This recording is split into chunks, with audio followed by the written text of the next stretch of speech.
गृह मंत्री ने कहा कि 1984 के दंगे नहीं भूल सकते। शाह बोले 300 मामले फिर से खोले, दोषियों को भेजा जेल। केंद्रीय गृह मंत्री अमित शाह ने कहा कि कोई भी सभ्य व्यक्ति 1984 के दंगे नहीं भूल सकता।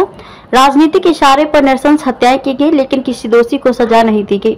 2014 में पीएम मोदी के सत्ता में आने के बाद दंगे के 300 मामलों को फिर से खोला गया और दोषियों को जेल भेजने की प्रक्रिया शुरू हुई। गृह मंत्री शाह ने दिल्ली सिख गुरुद्वारा प्रबंधक समिति की तरफ से आयोजित अभिनंदन समारोह में शुक्रवार को कहा कि मोदी सरकार ये तय करेगी कि जो भी मामले चल रहे हैं उनमें पीड़ितों को इंसाफ मिले।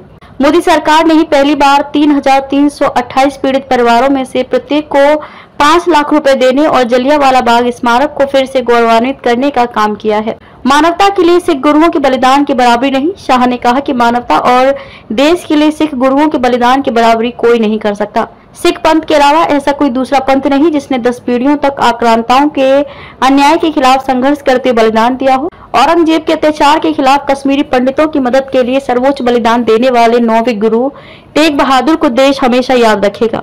पीएम मोदी ने गुरु तेग बहादुर की स्मृति में लाल किले पर ठीक उसी जगह उत्सव मनाने का फैसला किया जहां उनकी शहीदी की घोषणा हुई थी।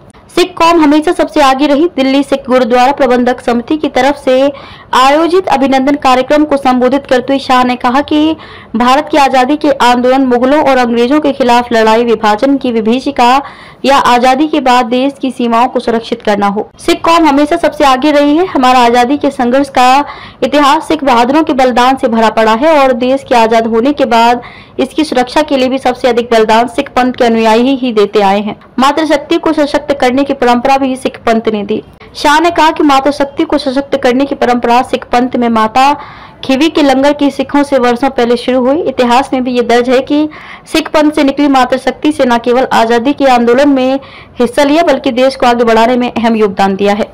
सिख पंथ की इसी सीख को ध्यान में रखकर प्रधानमंत्री मोदी के नेतृत्व में सरकार ने राज्यों की विधानसभाओं और संसद में मातृशक्ति को 33% आरक्षण दिलाने के लिए कानून बनाया है।